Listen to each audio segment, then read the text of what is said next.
somebody's not on the same vibration as us. What you mean by when doing what?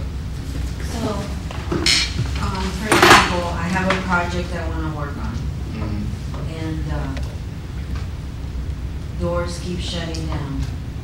How do I know which one of my people is the dissenter? I mean, that's something you have to test.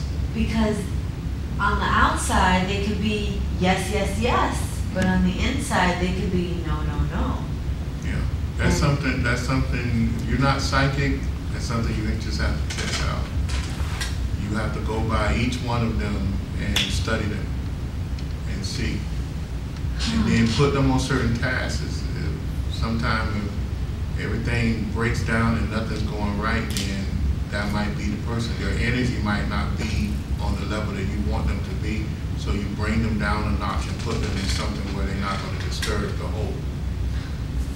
You understand? So, yeah. So that's if you want to continue to do business with them on that particular project. Maybe you want to change them and put them on something totally different. So the only tools that I know, is this being recorded or something? Yeah. Yeah, it's being recorded, but it's being somebody on the well. No. Yeah, so it's not going over the well. So the only tools that I know is Santeria magic, and no, it's more magic than that. But the only tools I know, that's what I'm saying. The only tools I know. And what type of Santeria magic that will have to do with that? I would ice them, stick them in the freezer. I mean, that's the only thing I know.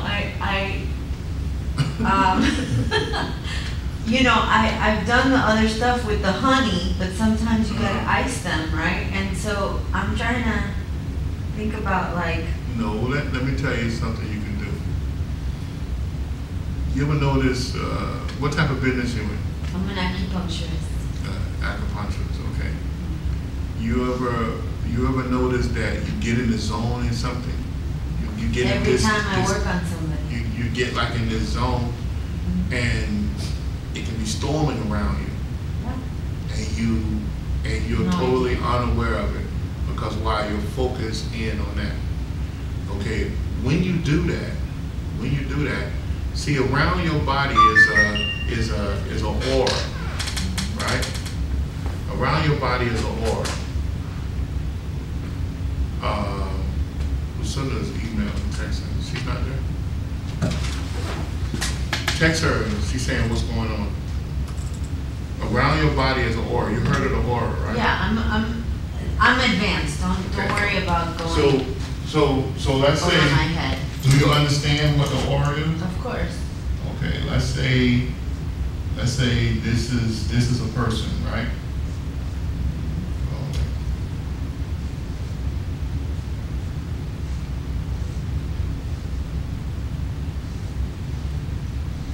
Okay, now, they have this aura around their body, right?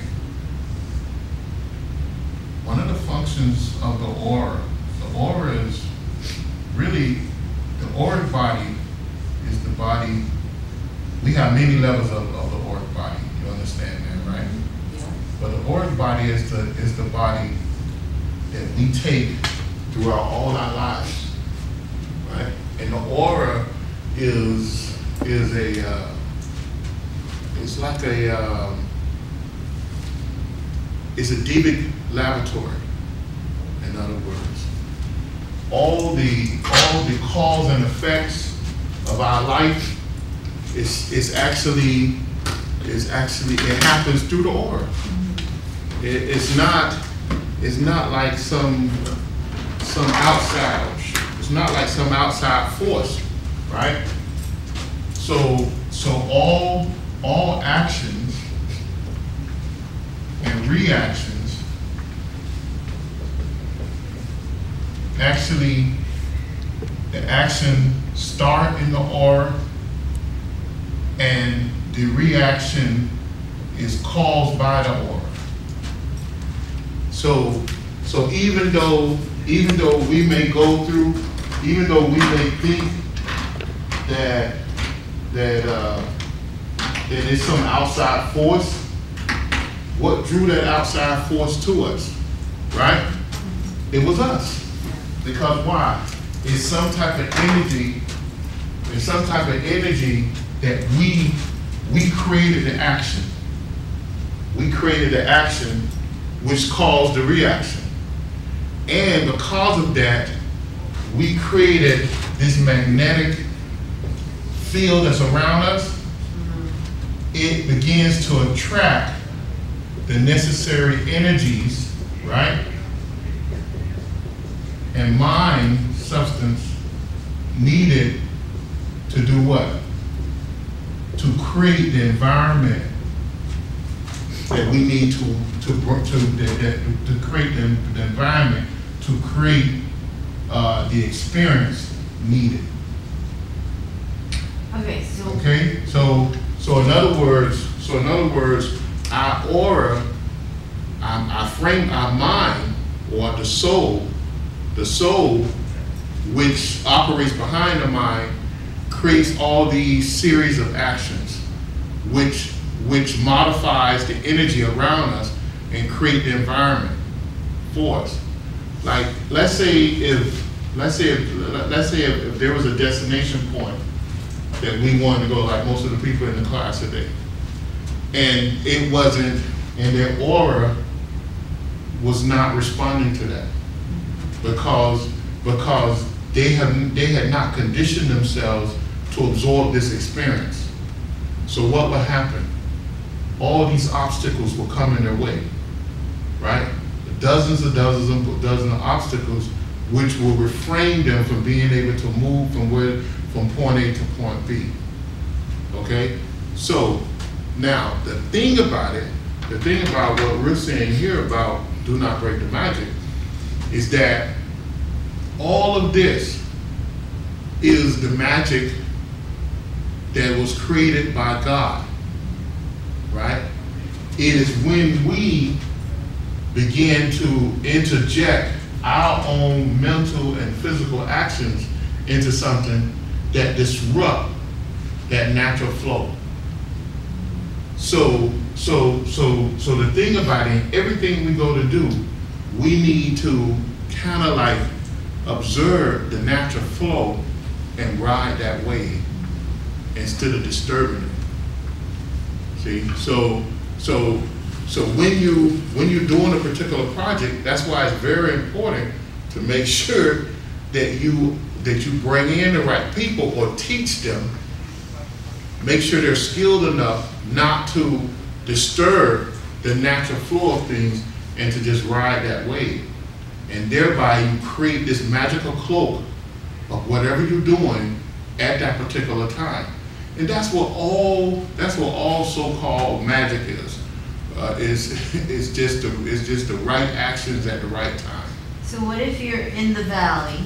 Mm-hmm. I feel like I'm in the valley right now, and it's like illusions all around me that I think, oh, this is going to get me out of the valley, or this is going to get me out of the valley, and it never does get me out of the valley. I'm still in the valley. What is it that I can do to change that vibration while in the valley? Well, that's another thing. Some of the exercises we gave out last.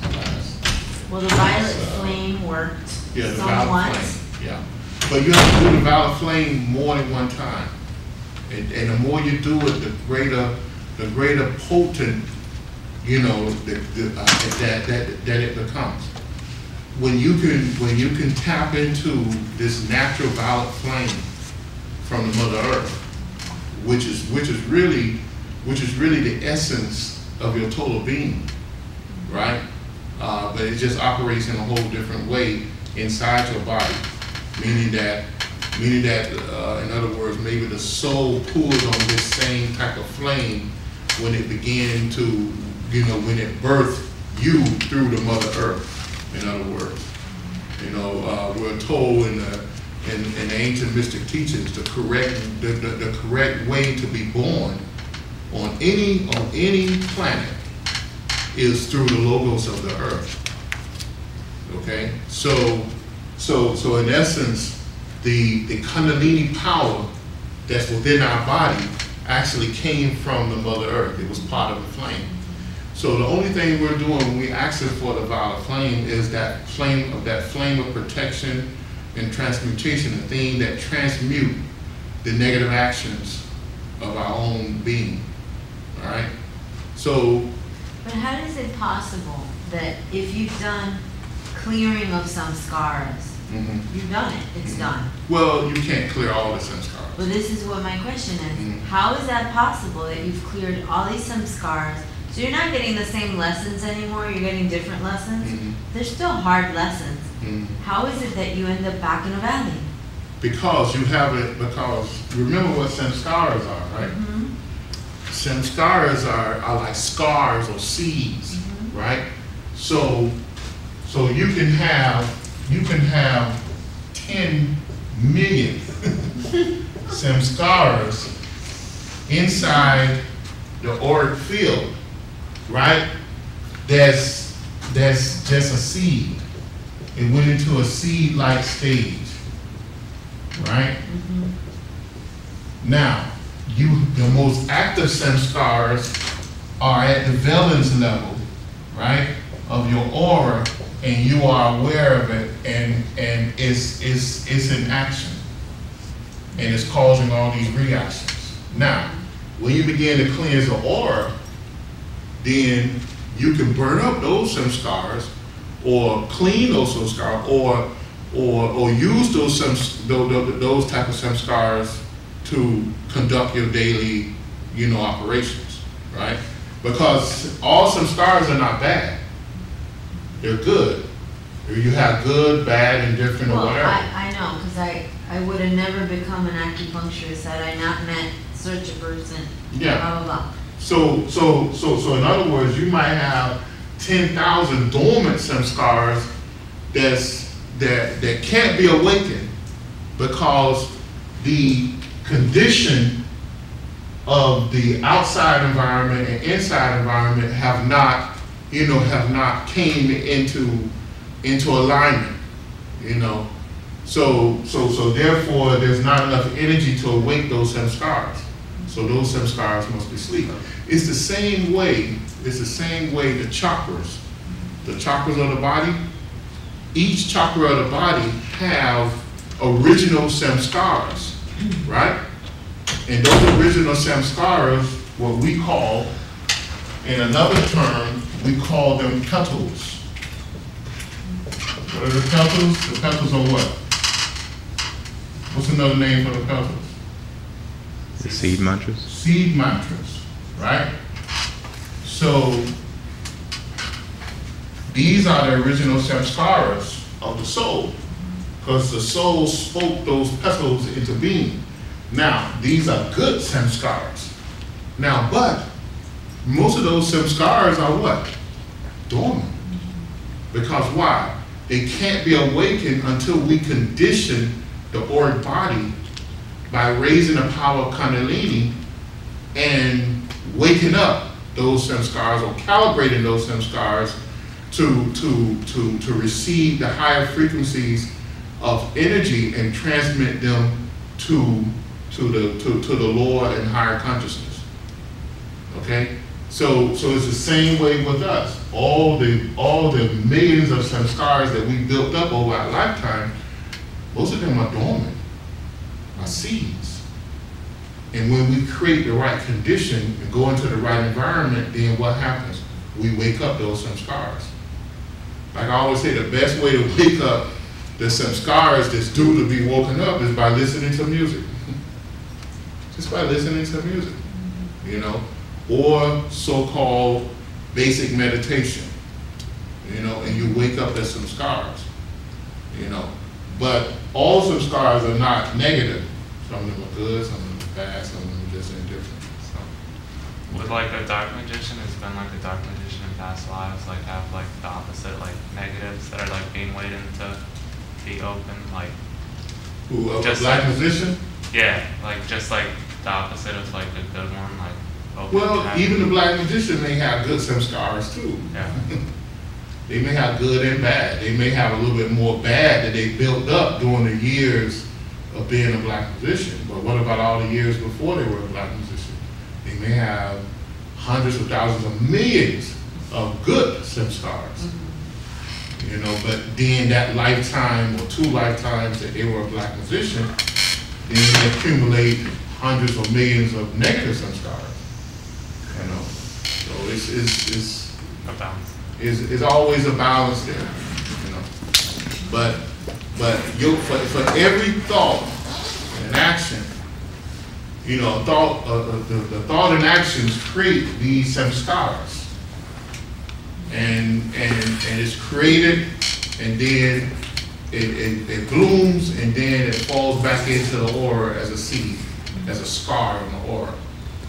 You know, and then when the right conditions come about again, it arises ugly head to give you experience.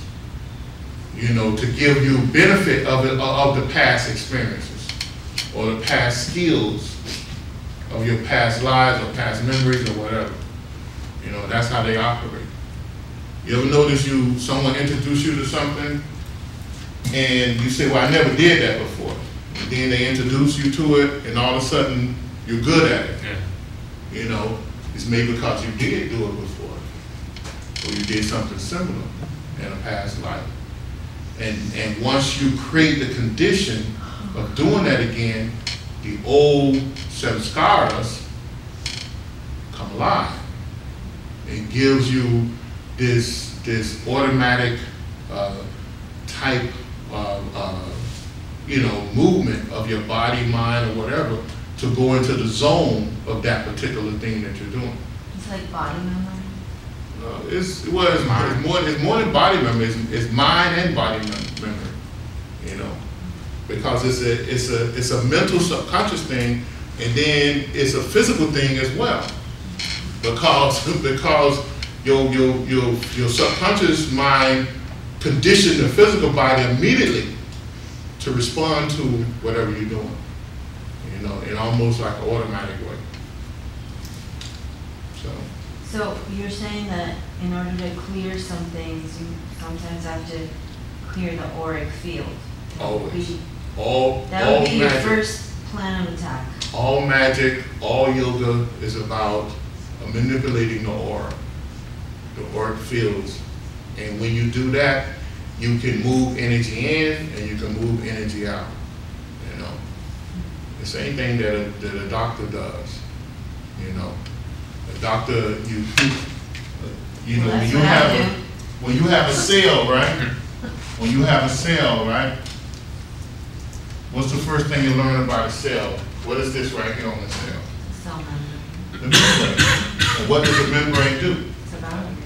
It's a boundary. It lets things in and it lets things out, right? But those things that's not meant to be in, what happens? It creates a boundary. So it's just magic. Magic is like that, you know? Yoga is like that. So in yoga, it's using the same principle because your aura is a magnetic field. It's like a membrane that allows certain energies in and certain energies out. Now, the thing about the aura, you have many layers of the aura, right? The higher frequencies of the aura, you are not aware. Right now, you have tremendous high frequencies of energy that's circulating through your upper chakras, right? That's going in and out. These mental and vital energies are going in and out of your chakras. You're totally unaware of it. Because why? Because it's from the level of operation that you're working on. Now, when you sensitize the auric bodies, you become aware of those energies. You begin to become aware of your astral sight. Then you become aware of your etheric sight. You become aware of these things. The more and more as you sensitize your auric fields. And you become aware of all the different layers of the aura. See? So in all magic, that's what you're doing. You're sensitizing the gnotic pathways that make up the aura, which is part of the auric fields, in order to register the higher frequencies of mind and vital energy flowing through these magnetic fields. Until you do that, you won't be able to register the subtle, the powerful, subtle energies that gives you the power, the magic, the clairvoyance, and telekinesis level, and being able to levitate and all that. You won't be able to do it because you have to control those energies. You have to control those energies. You have to be aware of those energies. So what if you you built a boundary? Like for instance, I built a boundary with chanting. That was my thing. Mm-hmm. But now that's not working anymore. Then what? What type of chanting? Hindu chanting. What, the mantras? Mantras. Okay, well, something's wrong because mantras always work. The power of mantra is guaranteed. You know what mantra is? Yeah, I've been doing it for 20 plus years, but... So you know that mantra is what? It's the chakras. It's a method of what? Calibrating the chakras. Because when you chant a mantra, what happens, you begin to calibrate the petals on the chakra. Mm-hmm. And what happens, the aura begins to spin. When the aura spins, what does it do? It creates a screen, right? And when it creates a screen, it starts what is called this centrifuge type reaction, where all the negative samskaras or thought waste of the body that's clogging this part of the body, it begins to fall down. It's the same way when you take a vial of blood, right, and you put it into a centrifuge and you spin it. What happens to the blood? Separates. It separates, right? So the heavy negative substance, when you're chanting a mantra properly, it falls down to the lower areas, and it open up the pathways of the chakras so that you can register those higher mental frequencies. At the same time, it creates a barrier. It creates a screen. And when it creates a screen, the aura shines to a point. If you chanted mantra, if you're good at really chanting mantra and creating this screen, then what happens? Even negative discarnated entities, they will shun you. They won't be able to come next to you, because only thing they'll be able to do is look at you from afar. But it creates this screen, and also it burns up Karma. Well, it burns up samskaras, negative samskaras. Correct. It burns up the negative samskaras. That's what mantra does. And I've had that experience, but currently it's not enough. So now what? Something's wrong. You need to look and see how you're intoning that mantra. Because it can happen. I've seen it with people before, right? I've seen people doing it for 20, 30 years, and something happens to their speech, or something happens to them. It's like a split in the aura or something. But mantra needs to be in tone and pitch at a particular in a particular way, or they need to take the mantra to a different level. In other words, there's 3 ways to chant a mantra, or 3 main ways to chant a mantra, right? You can speak a mantra loud, which affects the physical. You can whisper a mantra, which affects the mental world, or you can silently, or not think a mantra, which affects the psycho-spiritual world. And one of the ways you do that is by curling the tongue back, pressing it hard against the roof of the mouth. And what happens, you automatically turn on that, when you do that, you automatically turn the aura, you make the aura begin to spin. Without even chanting the mantra, if you take the tongue and immobilize the tongue, you begin to spin the aura. So it jump starts the aura, and then you begin to think the mantra. You know, and you make that your whole world. Nothing else should come in your mind when you chant the mantra. I don't, but I'm not doing it 24/7. You know, well, your soul is doing it 24/7. Your breath is a mantra. Your breath is a mantra. You know, yes, that's a mantra. So you get in tone with that. And you should, because the power of mantra is guaranteed. The only reason why you're living is because of the mantra. It's the only reason why you're living. Well, that's why I came to psychic self-defense. Because something's not right. You need, like I said, you need to examine the mantra that you're using. Now, I've been chanting mantra all my life, really. So, since I was a little boy, 3 years old. So the power of mantra is actually guaranteed. It's guaranteed. You can use the power of mantra to do many, many things. I have. You know. I've seen miracles, but what I'm saying is, if it's not working, I mean, what do you do next? Why is it? That's what I'm saying. You have to get to the point of why it's not working. You haven't figured that out? Well, I have what you use the mantra for? I have a theory. What you use the mantra for? Everything. Like what? Protection, mental health, physical health, my patient's health, my protection. I use it for everything, pretty much. I chant before I touch a patient because I don't want to absorb. And I will tell you to go to the doctor. I'm serious. I'm serious. Go to the doctor and do it and get a good physical. Because what happens, and I've seen some very good psychics and very good mystics, and when they get up in age, they begin to their abilities begin to diminish. But it's just a normal thing. Okay, so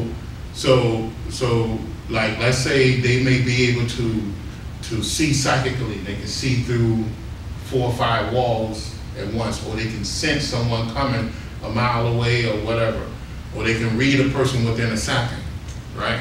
They begin to lose those abilities. And it's mainly because of age. And it's something going on physical in their physical body that's actually breaking the link with the astral or etheric body. So once they go and find that out, and they isolate what the problem is, and sometimes simple medication will click it back in, believe it or not. So it's good to do that. Yeah. Could it also possibly be like hitting a wall? Maybe she needs to do something different. That's what I'm thinking. No, I don't know about that. I'm just telling you, from my experience, I know people that, you know, they get to a certain age. You just like when you pass 40 something, a lot of people become either nearsighted or farsighted, right? I guess. You talk to your friends. Go talk to your friends. Anyone that's over 40, about 42, 45, they begin to experience their vision become either nearsighted or farsighted, right? Well, it's the same thing with your psychic sight. Because remember, psychic sight, in just basic terms, is real basic, is when the physical senses and the astral senses merge. And then you have the psychic vision, right? Advanced psychic sight is when the physical, astral, and etheric senses merge, and you have advanced psychic, vision, hearing, smelling, or whatever.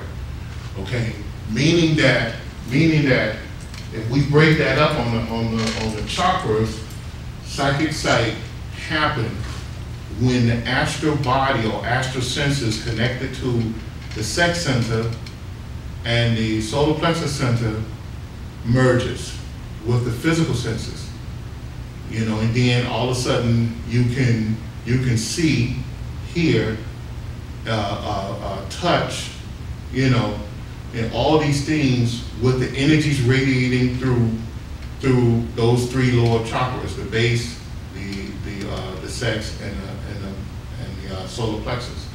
Then when your higher psychic senses come in, then you can see all the five senses. You can do it through the upper chakras, okay? And that's your psychic and basic and advanced, you know, psychic sight. So as you grow older and your physical senses begin to dull, right? Especially if you haven't went on this spiritual journey that you're supposed to go on to, then also the same way your physical senses begin to diminish, your psychic senses begin to diminish as well, unless you do some type of corrective measure. Could it be the opposite also? Can you get more sensitive as you get older too? With certain things you can. With certain things you can. I've seen people do that. I've seen people that was very psychic. They may lose their vision, but their sense of touch and smell increases tremendously. I mean, psychically. You know, I've seen that happen. You know, they may lose their ability to project and go wherever they want to go to, but they can go there through something like an astral telescope or something. You know, they can go look at they can close their eyes and see the Egyptian pyramids or whatever, but they cannot make a full projection of their astral body, you know, to actually go there, hit the ground and all of that. So you have those different type of things that happen, you know. So that's why, you know, you just have to, it's just a human thing, you know. Any other questions? Yeah, going back onto the tape where he says the secret to the whole not breaking the magic was, or through manifestation, was bringing it to a single point. Mm-hmm. Was he talking about like a point of consciousness? Or? Yeah, just like I was saying earlier, where you go into, it's like going into the zone or whatever. Mm-hmm. You know, you get into that zone and that becomes your whole world. Mm-hmm. You know, and you create that cloak in a sense. Is that cloak he's talking about? That's mind he's talking about, or you're? It's just a cloak. It's like a barrier that is like.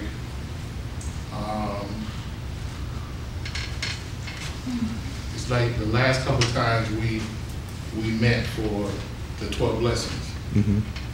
And did you notice everyone was like in unison?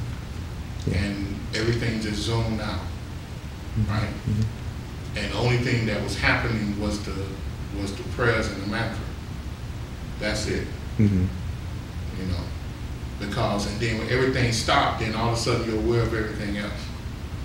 Well, that's the cloak.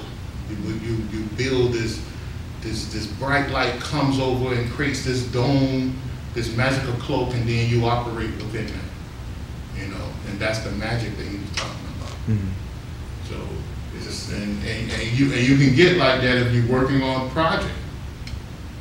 It could be a business project. You notice how you get into the zone, mm-hmm. and when you come out, you say, "Oh my God, 8 hours gone."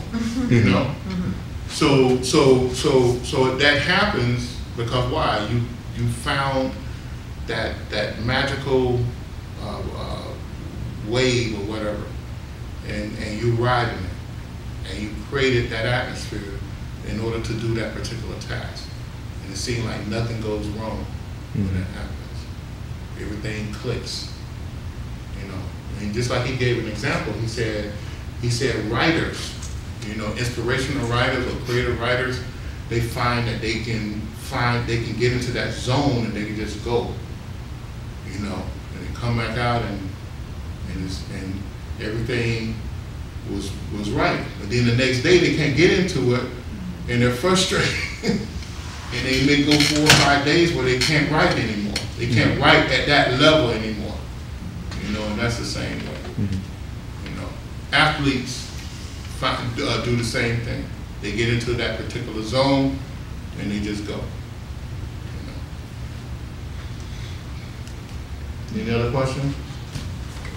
And when you're in that, under that cloak, the divas respond to that. Yeah, because why? Because you're creating the proper energy. So the energy output that you're pushing out is perfect for that operation. So the divas respond back to you perfectly. And that's what that's the magic. That's what the magical cloak does. And once you create that, once you break that that spell or that magical cloak, then everything goes wrong. Or you can have someone that's in that zone with you. If they descend or break it, then the magic is lost. And you have to find it again. You have to find it just like a surfer trying to catch that perfect wave, And that's that's what creating the magical cloak is. And until you get to the point where you know exactly what energies and mind substance to actually pull on in order to create that cloak. And you find good healers, people who can heal well, they can find that cloak. They can get into that zone and they can radiate just enough energy to heal that patient. And that's what he's talking about. Or prayer energy. You want to radiate prayer energy the same way. Just creating that cloak. Now, I had a question about the mantra and my patients, for example. I play Om Namah Shivaya while I'm working. And I had a patient that it was disturbing to her. And I didn't know what to do. I mean, I turned it off because it's her time, But I felt very like, what do you do when somebody's like disturbed by something so pure like that? There's nothing you can do because they create the barriers. When someone creates that barrier for you, there's nothing you can do. It's just their own mental prejudice. That's all. Because truly, it can't hurt anybody. Yeah. I had many students like that. They came in, and I've been doing this for since when? I've been teaching this particular class since maybe, I think I started in 79, 80, right? So I have many students come on. They may love everything I give, and then when I get into the mantra part and chant the mantra, they get spooked. So, and they, what does these words mean? And you have to go into it scientifically to teach them. When only if they knew, science. I mean, listen to the sounds of the computer. It's nothing but. It's all different type of different sounds that you can't make any sense out of. Especially the old computers is make all these different sounds, and but scientists realized this way back in the early 1900s when they began to study sounds. They noticed, and they had this what was it called? They had this thing, this sand, and they would produce a certain sound. Do you remember what it was called? That sand? When they push a certain sound in this particular sand, it'll make different shapes. And they realized that sound carried shapes. So one of the things they did, they got some Hindu and Buddhist monks to produce these sounds, right? And they noticed that these mantra sounds had very unique shapes, other than the regular sounds that we would say, that we would use in our regular speech. And that really put them on the road of studying sound, so I mean, if people only just study the science of sound without even going into the spiritual side of it, then when they come back to the spiritual side of it, they'll say, okay, this makes sense. I see why they've been doing this for thousands of years. I mean, as far as we know, the mantra sounds in the Hindu mantra sounds been around for over 90,000 years. Since the beginning. Yeah, not since, it's been around since the beginning of time. Well, I'm talking about written. Right. The written stuff. It's been around for at least 90,000 years, according to the Hindus. Of course, creation came about from sound. Creation came about from sound. Okay, any other questions? When he was talking about there on the beach and he performed certain actions, and it was as if that little spot was elevated to a higher realm, was it just they made the conditions so right that it seemed like that, or they're actually transported the same? Well, yeah, they made the conditions that everything began to respond to that particular, to the vibration was risen. They made the conditions so the vibrations of that particular spot was risen. So, and that can happen. You ever been to certain museums? You notice when you walk into certain places, your mind changes? Yeah. Because why? They made that, a lot of museums, they operate on a particular level and it doesn't mix with everything else, right? So there's a reverence to it. Even with churches, you can notice it with churches. You walk in certain very strict churches, something comes over you. You could feel the thought substance and mind substance of that particular room. It automatically changes your vibrations. So when you get into the zone, when you create this magical cloak, you can do that for a moment in time where you can change the vibrations to operate on whatever you're doing. So that whatever you do, you can see the beginning and the end of it, without any dissension. So that's what he's talking about.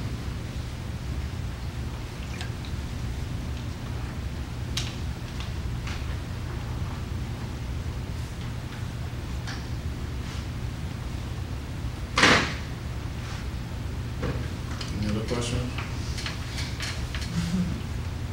You had a question? No, but did you have any handouts today or no? No, I didn't have no handouts. Last week, because I missed last week as well.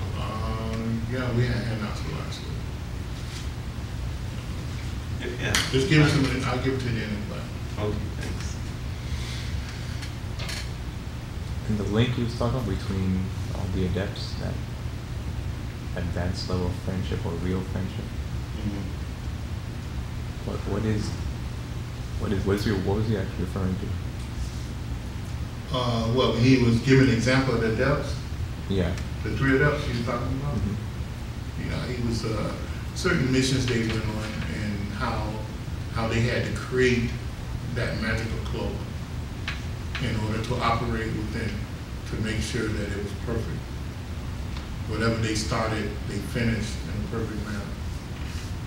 In other words, because remember, every action you do creates a pressure on the outside environment, right? And it also calls a pressure on the internal environment of your auric field. And if that's not balanced out just right, then you can create chaos or you can create order. And, depending on the state of operation that you're trying to work in. So that's what he was talking about. When they went on their particular missions, they had to bring about this super conscious state of mind which automatically brings about this great awareness in a magical cloak. You know, a lot of times they were working from a superconscious state of mind. You know, so and it's not just meditating. It's more into this meditation than what most people would tell you. You know, you can write. I mean, there's volumes and volumes of stuff can be written on this. You know, we just barely touching the surface. And who were the adepts that he's talking about? They were cosmic beings from higher planes of existence, and they have been reincarnated here on Earth many times throughout the centuries. So they, you know, they carry out certain missions, and they came in probably all the races, all the different races of this Earth at one time or another to do certain missions in order to stabilize the karma of mankind. One well-known one was the three of them. They gave his identity, at least of his past, which was Samson, who also was Hercules, and who also, we believe, at least I believe, he was Zoroaster, who was born 6,000 years before Jesus. So in Persia. So they kept coming here at different times in order to bring about some type of karmic balance. You know, the same way we know that Jesus was not from this earth. He stated it in Revelations. You know, he's in I think it's the last book of Revelations. It was asking where he came from. He said, "I came from the house of David and the bright and morning star." It's right there in the Bible. Just go and look at it. I think it's like the last page of the Bible. And if anybody know anything about astrology or astronomy, what is the bright and morning star? Venus. Venus, yeah. So I mean, it's right there in most of their holy teachings. Also, what's not known about Buddha. Buddha, I think it was either 3 or 5. It was 3, right? It was 3 stars in the sky when he was born, right? And his teachings reported that he came from Venus too, the bright and morning star. He was, you know, and I mean, it's right there in their ancient teachings. So, but they were cosmic beings or from other planets that came here to bring about some type of karmic balance for mankind, when mankind was on the brink of destroying itself. So you have these cosmic beings or avatars come here and teach us yoga, meditation, acupuncture, healing. It came from them. I mean, the whole I don't know if you've seen the series on television, Ancient Aliens. They come on the History Channel. Check it out. I mean, they're so far away, but yet they're so close, because they go back and they study the teachings of the Bible, of the Jewish teachings, the Torah. They study the Buddhist teachings, the Hindu teachings, the Egyptian teachings, and in all those teachings they talk about what? These beings that came from outer space. They study the Chinese teachings, the Japanese teachings. They talk about these beings that come from outer space and land, or integrate themselves with the race of man and teach them. They become great teachers, and then they leave. You know, so like Dr. Emoto that had the water vibration calculated or whatever with that special machine, he could be one of them? Maybe, I don't know, but I mean, but you never know. I mean, but and majority of times they don't reveal who they are until they die. No, but it's somebody who discovers something of great significance. Yeah, that well, changes. it's more than that. If what they do change the world, then you can almost bet. Gandhi and Like Martin Luther King. Gandhi was reported it was reported that he was not from this earth, and you know he was a master from another. Moses was not from this earth. You know, in the mystic teachings they tell us those things. You know, Sankarsana was not. Sri Krishna, he was a cosmic being. Buddha was a cosmic being. Laozi was a cosmic being. Confucius was a cosmic being. All of these, and I think, I mean, it's so many that came here, and that was not earth masters. You know, although we had some that was earth masters, but most of them, you know, most of the most famous ones that we know of that made, you know, that changed the direction of man's history, they were cosmic beings. They were avatars. That's what when the Hindus, when you hear the Hindus talk about avatars, that's what they're talking about. They're talking about cosmic beings that was introduced into the human race, you know, through some type of not reincarnation but incarnation, you know.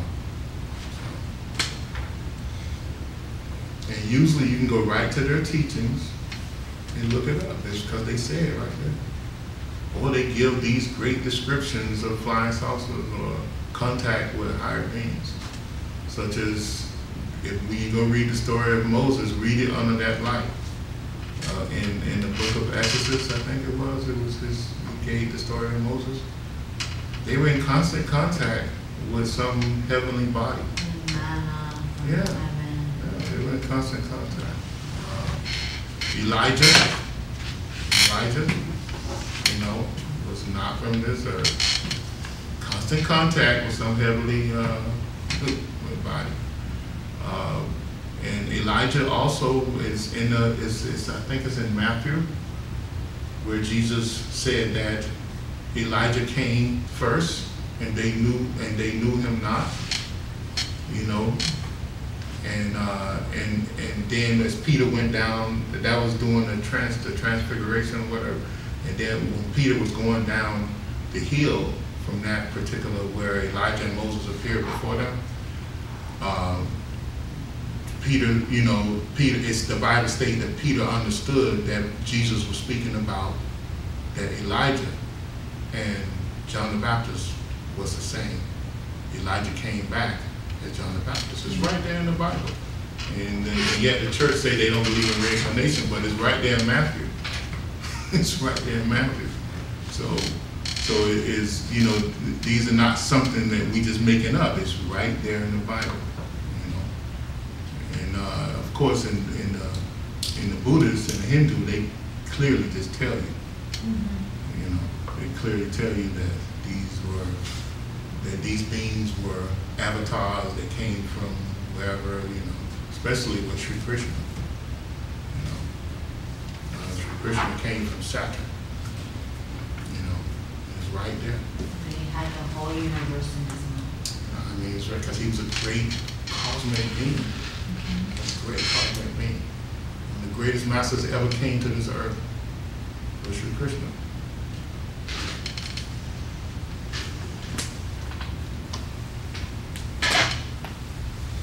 They tend to not get the respect they deserve, huh? Who, well, all these masters, Jesus didn't get the respect he deserved. Hare Krishna doesn't get the respect he deserves. Not when you're speaking the truth. Not in their lifetime, though. No. Yeah. But later. Even later. But if they get, like, they wouldn't want to, a lot of people worship them as, like, God itself. Like, Who, Shri Krishna? like great masters, yeah, like Yeah, Jesus, well, like, yeah, and I'm sure they wouldn't, like, if they came back, they wouldn't, Yeah, like, their name has been so distorted and the more orthodox, the more orthodox or fanatical they do that. Yeah.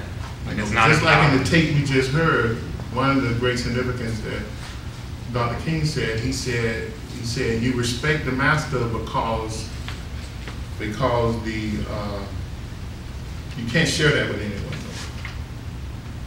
I'll give you that. You can't share it. Go ahead, give it to him. Okay.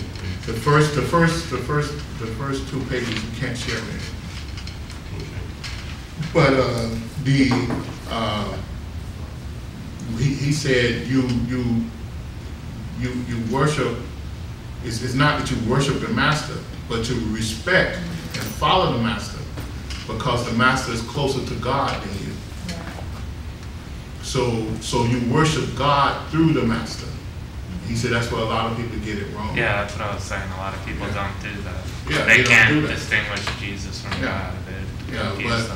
But we worship God through Jesus.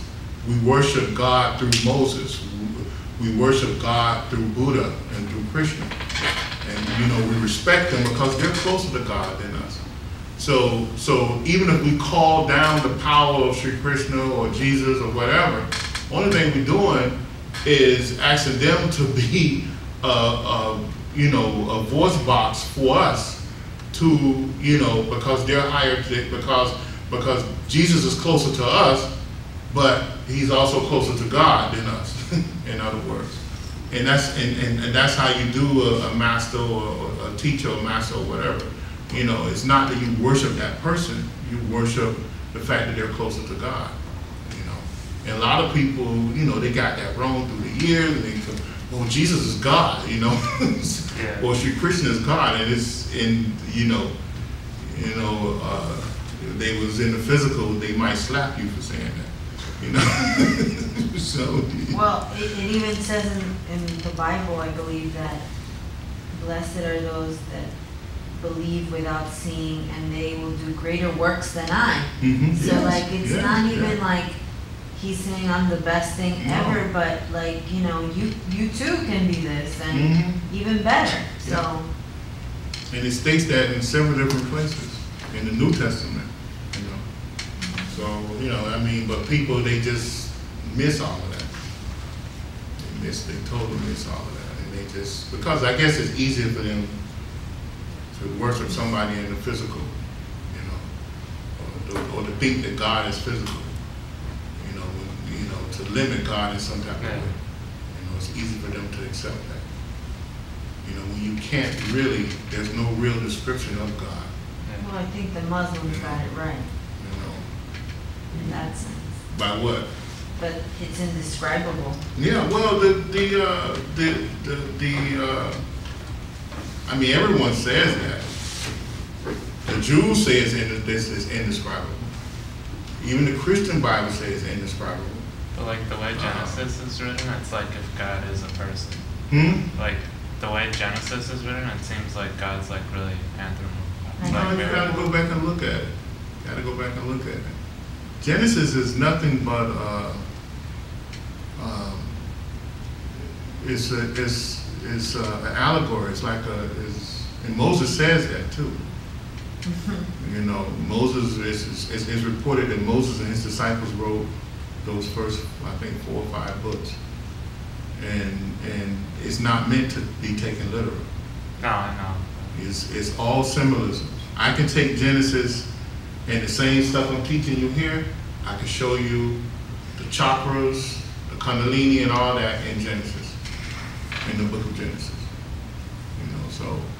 But it's because why? It's all parables. Yeah. It's not meant to take literal. And in there it clearly shows that God is infinite and everlasting and really untouchable, but yet it touches everything because everything is from God. And it clearly states there that God spoke the word, which was the AUM. It clearly shows all the mystic stuff in there, and just that you have to be, you have to understand mysticism to the level where you can dissect what's being said. And even in the New Testament, it's the same thing. I think in Acts and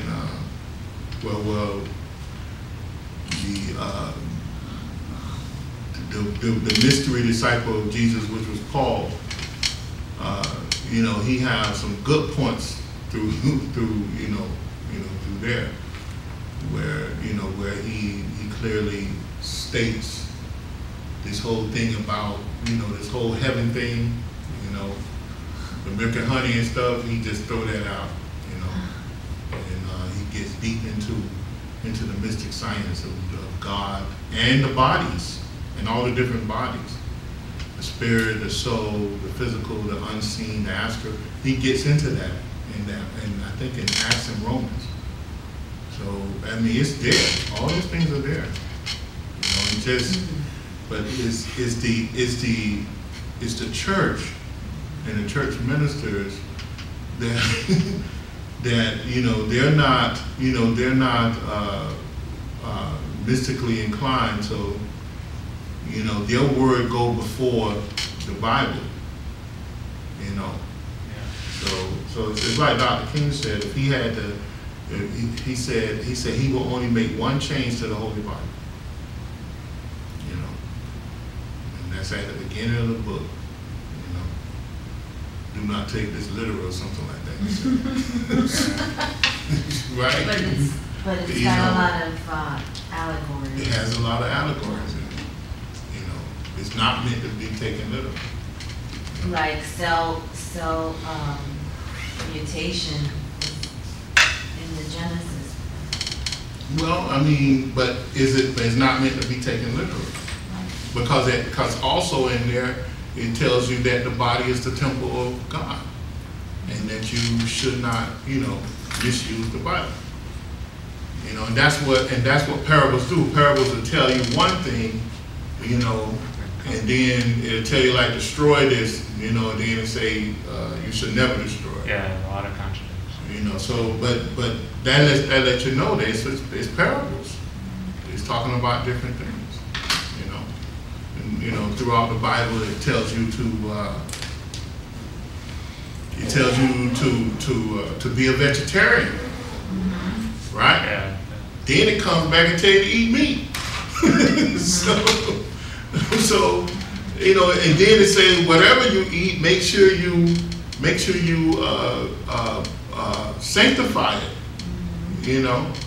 Sanctify it, and then live by that sanctification. In other words, if you eat the meat, then take that meat and use the energy from that meat in the right way, and then you're not doing wrong. You're not creating negative karma. In other words, but it goes back and forth like that with you. So, but if you don't have the keys to understanding it, you're not going to understand it. You're not going to get it. You're going to say, let me toss this thing away. Which, a lot of us did.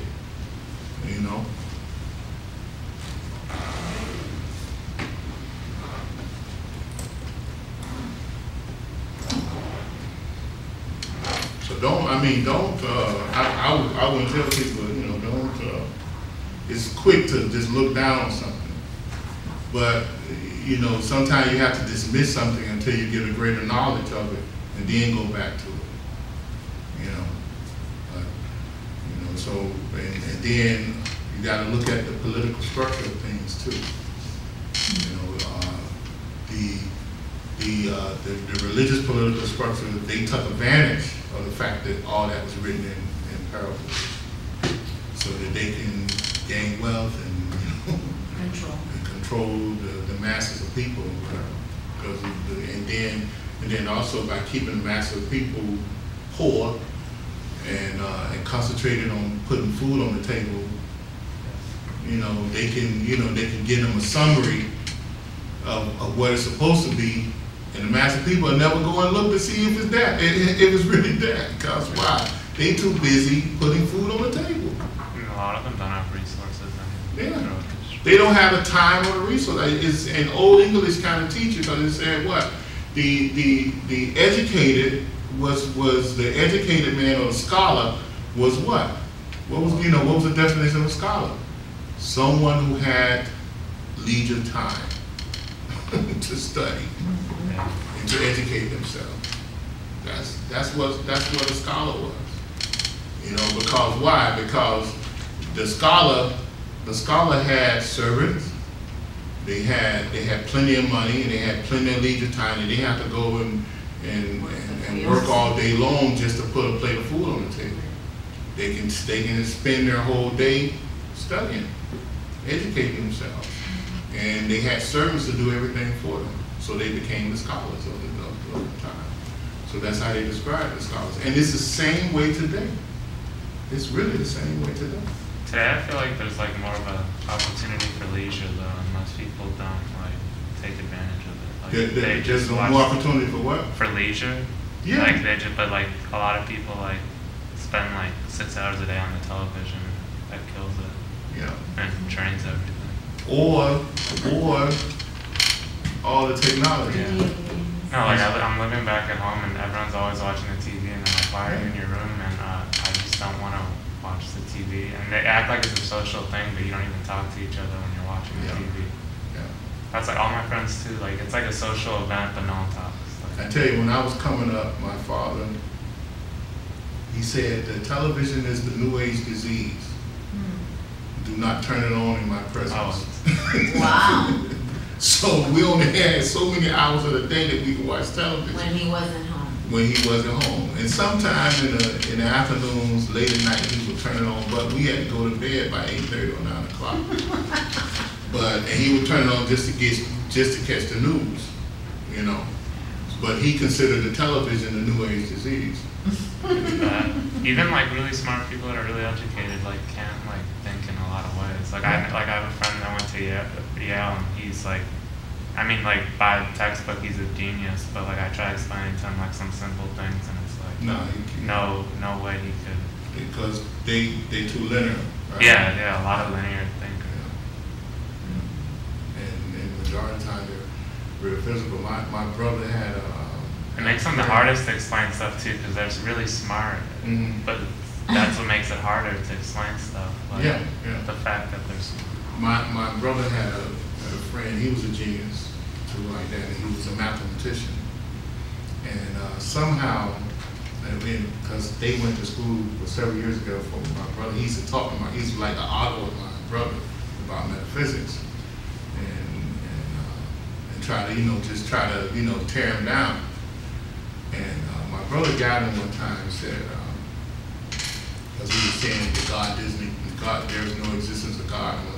One quick side point, like I was at a friend's place after the Heat game a few days ago, we were watching a comedian, and like so many comedians now, like they like to juxtapose God and the devil, and they pick the devil, and they do their mudras and stuff, and it's like, they're like so dirty, but you can't tell anyone, because like you just look crazy if you say this guy's satanic or whatever.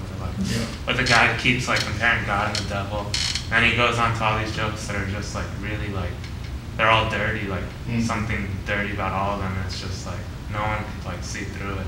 Like And this one particular, my brother let him talk. He said, well, tell me, if God didn't create all of this, then who did? And he goes on to get this long scientific theory. He said, you still haven't told me where this power came from. And then he said, well, he said, well, there was an atom of substance that started all of this, right? And he said, where did the atom come? He said, the atom was always there. So my brother said, that's your God. So that threw him in a frenzy because he was a mathematician. So he went trying to figure all this out, and all of a sudden he became a student of my brother to get his understanding. So he began to dive down into metaphysics.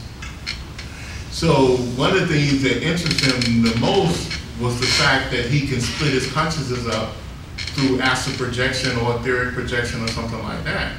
So he asked my brother to help him do this. And my brother gave him different techniques and went teaching him on how to do it. So eventually he was able to split his consciousness up. He was able to go into a basic astral projection, because he was very, very smart and had deep concentration. And he was able to do it quick. But because of his own makeup and because of the way his brain worked, he would project from his body in his bedroom. And unless he left that door open, he was stuck in that bedroom all night. He could not walk through the door. But he was in the astral body. The astral body easily walked through physical substance.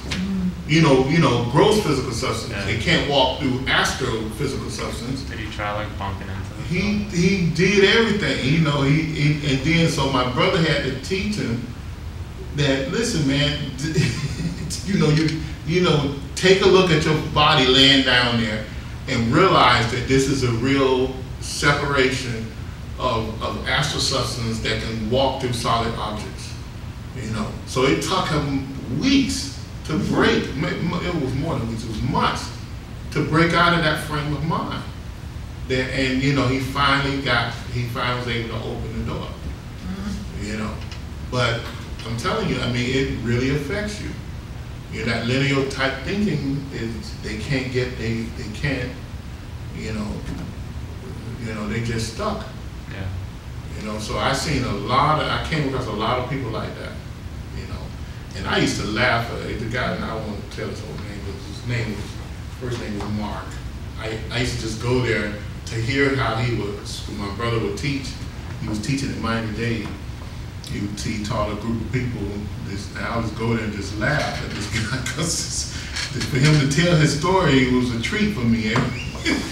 All the things that was happening to him, and he'd get out of his body, he can even get and walk on the wall, but he couldn't walk through the door. It was just unbelievable, you know, that he had created this prison for himself, you know. So, and he was afraid to leave his door open because he was living with his mother at the time. She might walk in the room or whatever, you know, and disturb him, whatever. But it, you know, people do that to themselves, by that linear thought or the physical type of thinking, you know. I mean, they think everything has to be physical, everything arrived from a physical source, you know. Thank you so much. We close out with a prayer every day. Oh, I missed that.